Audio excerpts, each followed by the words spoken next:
अस्सलाम वालेकुम students. Second year chemistry chapter number 3 हमने स्टार्ट किया हुआ था और उसमें हम टॉपिक पढ़ रहे थे बोरेक्स। बोरेक्स के बाद बोरेक्स का ही एक कंपाउंड है बोरिक एसिड जो हमने आज स्टार्ट करना है। बोरिक एसिड क्या होता है?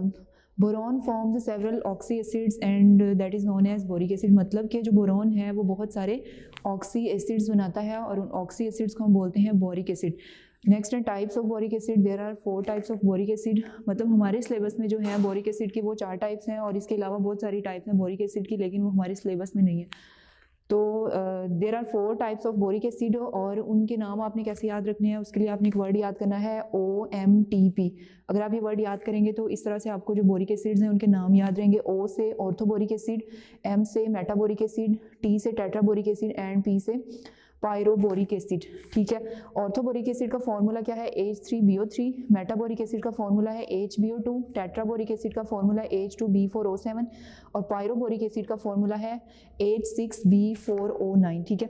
अब इन चारों में से जो फर्स्ट वन है orthoboric acid is most stable and बहुत ज़्यादा स्टेबल है और ये बहुत ज़्यादा इंपॉर्टेंट बोरिक एसिड है। मतलब जितने भी बोरिक एसिड्स हैं उनमें सबसे ज़्यादा स्टेबल वन और जो मोस्ट इंपॉर्टेंट है वो ऑर्थोबोरिक एसिड। और बाकी जो 3 है वो तीनों स्टेबल होते हैं इन सॉलिड स्टेट। ठीक है। सॉलिड स्टेट में वो स्टेबल होंगे लेकिन सोल्यूशन में वो स्टेबल नहीं रहते और वो कन्वर्ट हो जाते हैं ऑर्थोबोरिक एसिड में कन्वर्ट हो जाते हैं। बाकी जो 3 है, जैसे मेटाबोरिक एसिड है। मेटाबोरिक एसिड जब सोल्यूशन में होगा, मतलब जब ये वाटर के साथ इसका रिएक्शन होगा तो ये कन्वर्ट हो जाएगा ऑर्थोबोरिक एसिड में। इसी तरह से जो टेट्राबोरिक एसिड है वो 5 वाटर के मॉलिक्यूल को अपने अंदर एब्जॉर्ब करेगा और किस में कन्वर्ट हो जाएगा? ऑर्थोबोरिक एसिड में कन्वर्ट हो जाएगा। इसी तरह से जो पायरोबोरिक एसिड है वो भी वाटर के मॉलिक्यूल के साथ रिएक्ट करके ऑर्थोबोरिक एसिड में कन्वर्ट हो जाएगा। मतलब कि जो ऑर्थोबोरिक एसिड है ये स्टेबल वन है और बहुत ज़्यादा इंपॉर्टेंट है और बाकी के जो 3 हैं वो सॉलिड स्टेट में तो स्टेबल होते हैं लेकिन सोल्यूशन फॉर्म में जैसे ही वो आते हैं तो वो ऑर्थोबोरिक एसिड में कन्वर्ट हो जाते हैं। नेक्स्ट ऑर्थोबोरिक एसिड, इन सारे बोरिक एसिड्स में से हमने जिसको डिस्कस करना है वो ऑर्थोबोरिक एसिड है क्योंकि हमारे सिलेबस में सिर्फ एक को ही डिस्कस किया गया है। तो ऑर्थोबोरिक एसिड की सबसे पहले फिजिकल प्रॉपर्टीज सबसे पहली प्रॉपर्टी है orthoboric acid is white crystalline chemical substance and triclinic. मतलब हमने 7 क्रिस्टल सिस्टम पढ़े हुए हैं, उनमें से जो एक क्रिस्टल सिस्टम है वो ट्राइक्लिनिक है। इसका मतलब है कि जो ऑर्थोबोरिक एसिड है उसकी जो क्रिस्टल्स होते हैं वो उनकी जो शेप होती है वो ट्राइक्लिनिक होती है। ठीक है। तो वाइट क्रिस्टलाइन केमिकल सब्सटेंस है। उसके बाद सोलुबिलिटी की अगर बात करें तो ऑर्थोबोरिक एसिड जो होते हैं वो sparingly soluble in cold water but more soluble in hot water. अब कोल्ड वाटर में जो ऑर्थोबोरिक एसिड है, अगर हम 40 डिग्री टेम्परेचर लेते हैं वाटर का, 40 डिग्री टेम्परेचर पर सिर्फ 2.6% ही ऑर्थोबोरिक एसिड जो है वो पानी में डिजोल्व होगा। इसी तरह से अगर हम टेम्परेचर को इंक्रीज करते हैं तो टेम्परेचर के इंक्रीज करने के साथ साथ ऑर्थोबोरिक एसिड की जो सोलुबिलिटी है वाटर में वो भी इंक्रीज होती जाएगी। फॉर एग्जांपल अगर हम 107 डिग्री टेम्परेचर लेते हैं तो उस पर 37% जो ऑर्थोबोरिक एसिड है वो क्या हो जाएगा? वो डिजोल्व हो जाएगा। इसका मतलब है कि जो सोलुबिलिटी है ऑर्थोबोरिक एसिड की वो एंडोथर्मिक प्रोसेस है, मतलब कि वो हीट को एब्जॉर्ब करते हैं और पानी के अंदर क्या हो जाते हैं? पानी के अंदर वो सोलुबल हो जाते हैं। नेक्स्ट इसकी बहुत इंपॉर्टेंट इसमें पॉइंट ये आता है, मतलब इसी की बेस पर, क्योंकि इसकी जो सोलुबिलिटी है वो किसी टेम्परेचर पर डिफरेंट होगी। अगर हम टेम्परेचर ज़्यादा करेंगे तो उस पर जो इसकी सोलुबिलिटी है वो क्या हो जाएगी? वो डिफरेंट हो जाएगी।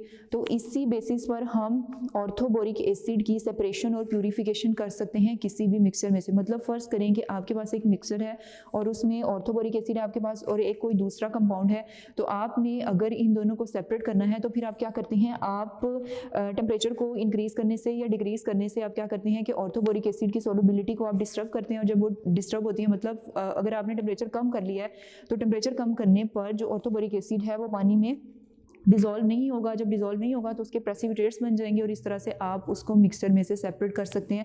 तो मतलब यही जो पॉइंट है सोलुबिलिटी, ये क्या करता है? ये बेस देता है कि हम किस तरह से ऑर्थोबोरिक एसिड को सेपरेट और प्यूरिफाई कर सकते हैं। नेक्स्ट है प्रिपरेशन ऑफ ऑर्थोबोरिक एसिड। मतलब ऑर्थोबोरिक एसिड को हम किस तरह से प्रिपेयर कर सकते हैं, तो हमारी बुक में इसके सिर्फ 2 ही मेथड है।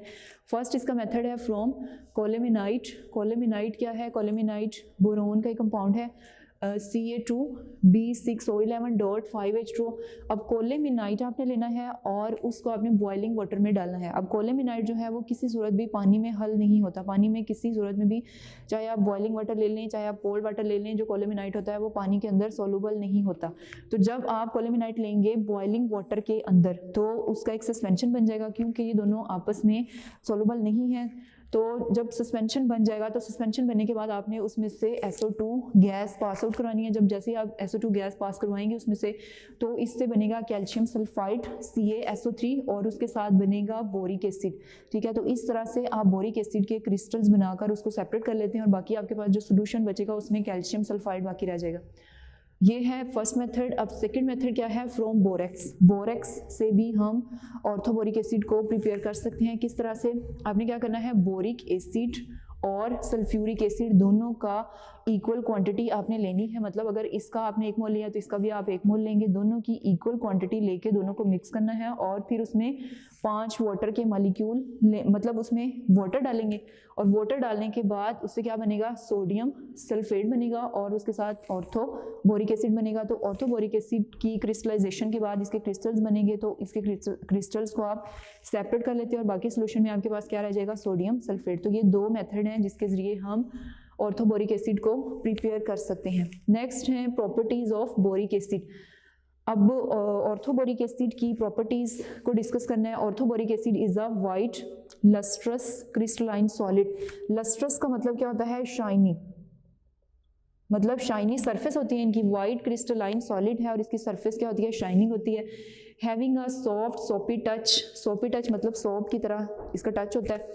Slightly soluble in cold water but extremely soluble in hot water, मतलब इसकी भी सोलबिलिटी सेम कि जब हम कोल्ड वाटर लेंगे तो उसमें ज़्यादा सोलुबल नहीं होगा, लेकिन जैसे ही हॉट वाटर लेंगे तो उसमें सोलुबल होना शुरू हो जाएगा। मतलब इसकी जो सोलबिलिटी है वो टेम्परेचर को इंक्रीज करने से क्या होगी, इंक्रीज होती है। सेकेंड प्रॉपर्टी है it is volatile in stream. Volatile का मतलब क्या होता है, वोलेटाइल का मतलब होता है वेपर्स, मतलब कि स्ट्रीम पर अगर हम इसको लेते हैं तो इसके वेपर्स बन जाएंगे। नेक्स्ट थर्ड प्रॉपर्टी है it reacts with ethyl alcohol and form ethyl borate. अब ये जो इथाइल बोरेट है ये बहुत इंपॉर्टेंट कंपाउंड है। जब orthoboric acid 1 unit of orthoboric acid and 3 unit of ethyl alcohol are reacted together then ethyl borate is formed. अब ethyl borate जो है ये बहुत इंपॉर्टेंट है, having green flame and it is used for the identification of borate ion. अब इसको practicals में borate आइन की आइडेंटिफिकेशन के लिए इसको यूज़ किया जाता है। एक बनेगा आपके पास इथाइल बोरेट और उसके साथ 3 वाटर के मॉलिक्यूल बनेंगे। नेक्स्ट फोर्थ प्रॉपर्टी है when heated strongly it swells to frothy mass. अब ये फ्रोथी का मतलब होता है जाग, मतलब कि जैसे ही आप इसको हीट अप करेंगे तो इसमें से वाटर का मॉलिक्यूल निकलेगा और उसके बाद जो बाकी जो रह जाएगा आपके पास जो कंपाउंड बनेगा वो फ्रोथी मैस मतलब जाग की तरह का एक कंपाउंड बनेगा। लूजिंग वाटर मॉलिक्यूल लूज करते हैं। First converted into metaboric acid, then converted into tetraboric acid and finally converted into boric anhydride. तो जैसे ही आप ऑर्थोबोरिक एसिड को हीट अप करते हैं, ऑर्थोबोरिक एसिड हीट अप किया at 100 degree, it converted into HBO2 metaboric acid plus H2O एक water का मॉलिक्यूल।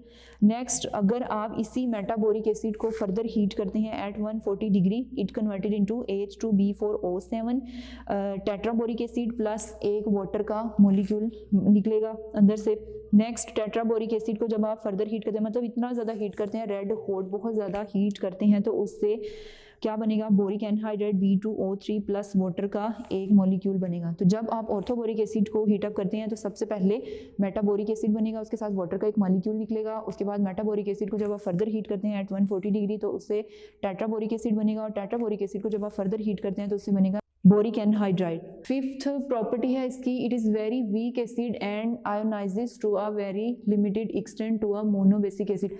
अब आपको पता है कि ऑर्थोबोरिक एसिड क्या है, वीक एसिड है, और जो वीक एसिड होता है वो बहुत कम आयोनाइज होता है, और जो स्ट्रॉन्ग एसिड होता है वो आपको पता है कि स्ट्रॉन्ग एसिड जल्दी आयोनाइज होता है, वीक एसिड जल्दी आयोनाइज नहीं होता है। इस वजह से जो ऑर्थोबोरिक एसिड है जब इसका रिएक्शन करवाते हैं वाटर के साथ तो ये बहुत कम आयोनाइज होता है। तो बेसिकली ऑर्थोबोरिक एसिड आयोनाइज नहीं होता। आयोनाइज कौन सी चीज़ होती है, वाटर होती है। वाटर जब आयोनाइज होगा तो कन्वर्ट होगा H पॉजिटिव आयन में, मतलब प्रोटॉन में, और उसके साथ एक हाइड्रोक्सल आयन। तो उसके बाद जो हाइड्रोक्सल आयन है वो ऑर्थोबोरिक एसिड के साथ एक कम्प्लेक्स बनाता है, मतलब इनके दरमियान कोऑर्डिनेट कोवेलेंट बॉन्ड बनता है और उससे कम्प्लेक्स बनता है